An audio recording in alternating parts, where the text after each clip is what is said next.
कब तक कितना भी प्रीमियम हो, उसकी वैल्यू तभी बनती है जब कस्टमर को उसकी स्टोरी समझ आए। आज के एपिसोड में बात करते हैं कंटेंट से प्राइस पे क्या इम्पैक्ट होता है। मान लीजिए क्रॉकरी लेने गए हैं, okay, hmm. Crockery cup hmm. Plates and all, कांच की, हम्म। और उस पे प्राइस टैग अभी नहीं लगा हुआ। अब आपने उसको देखा और देखते ही शायद हमें रियलाइज ना हो, पर हमारे दिमाग में एक उसका प्राइस आ जाता है, मतलब लगभग इतने का होगा या मैं इतना पे करूंगा इसके लिए। ये बहुत सबकॉन्शियसली होता है और ये पहले 3 सेकंड्स में हो जाता है देखते ही। ये सबके साथ होता है, चाहे कोई भी चीज हो। एप्पल का आईफोन हो, एप्पल के शोरूम में घुसते ही वो चीज कुछ और हो जाती है। सब्जी मंडी में आलू देख के वो कुछ और हो जाती है। एरोप्लेन में बैठते हुए वो कुछ चीज और हो जाती है। रिक्शे वाले के साथ बैठते हुए वो कुछ चीज और हो जाती है। मैं समझाने की ये कोशिश कर रहा हूँ कि जो हमें दिखाई देता है वो पहले ही 3 सेकंड्स में हमें भी शायद नहीं पता, पर हमारा ब्रेन एक बेंचमार्क, एक स्टैंडर्ड डिसाइड कर लेता है कि यार मेरे लिए इसकी इतनी वर्थ है, प्लस माइनस थोड़ा बहुत ऊपर नीचे, बट एक स्टैंडर्ड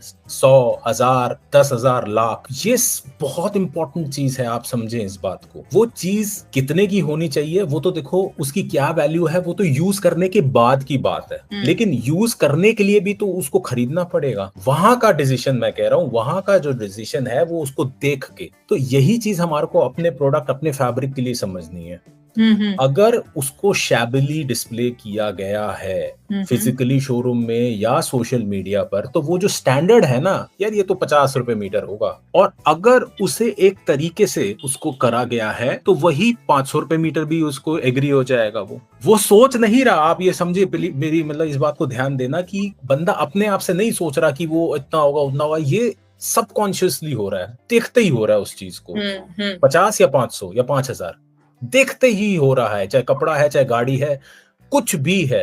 हाँ, मोटा मोटी आ जाता है, मोटा मोटा सब कॉन्शियस में आ जाता है कि 1000 होगा, चल मैं इसका 800 दे दूंगा, वो 1100 कहेगा, ऐसा कुछ ना कुछ। लेकिन आपने 1000 का तो एक बांध 1000 पे आ गए ना। आप 10,000 पे क्यों नहीं थे, या आप 100 पे क्यों नहीं थे, या आप 10 रुपए क्यों? रिक्शे वालों से हम 10 रुपए के लिए भी हम वो करते हैं, और एप्पल के शोरूम पे चले जाओ तो वहां लाख रुपए भी कम है। That is why content is so important. ये साइकोलॉजी की, मार्केटिंग साइकोलॉजी का एक बहुत इंपॉर्टेंट पार्ट है कि जैसा आप दिख रहे हैं, उसके बाद साउंड भी आ जाती है, बट साउंड थोड़ा सा सटल चीज है। एटलीस्ट जैसा जो विजन है, वो विजन क्या है, वो विजन डिसाइड करेगा कि सामने वाले के अंदर जो सबकॉन्शियसली पहली जो पिक्चर चली जाएगी ऑटोमेटिक, वो कैसी हो। देखा, कंटेंट सिर्फ मार्केटिंग नहीं होता, ये प्रोडक्ट की वैल्यू भी डिसाइड करता है। ऐसी ही पावरफुल मार्केटिंग क्लैरिटी पाने के लिए हमारे संडे के फ्री वेबिनार में जरूर शामिल हो, प्रॉफिट वीवर्स के साथ।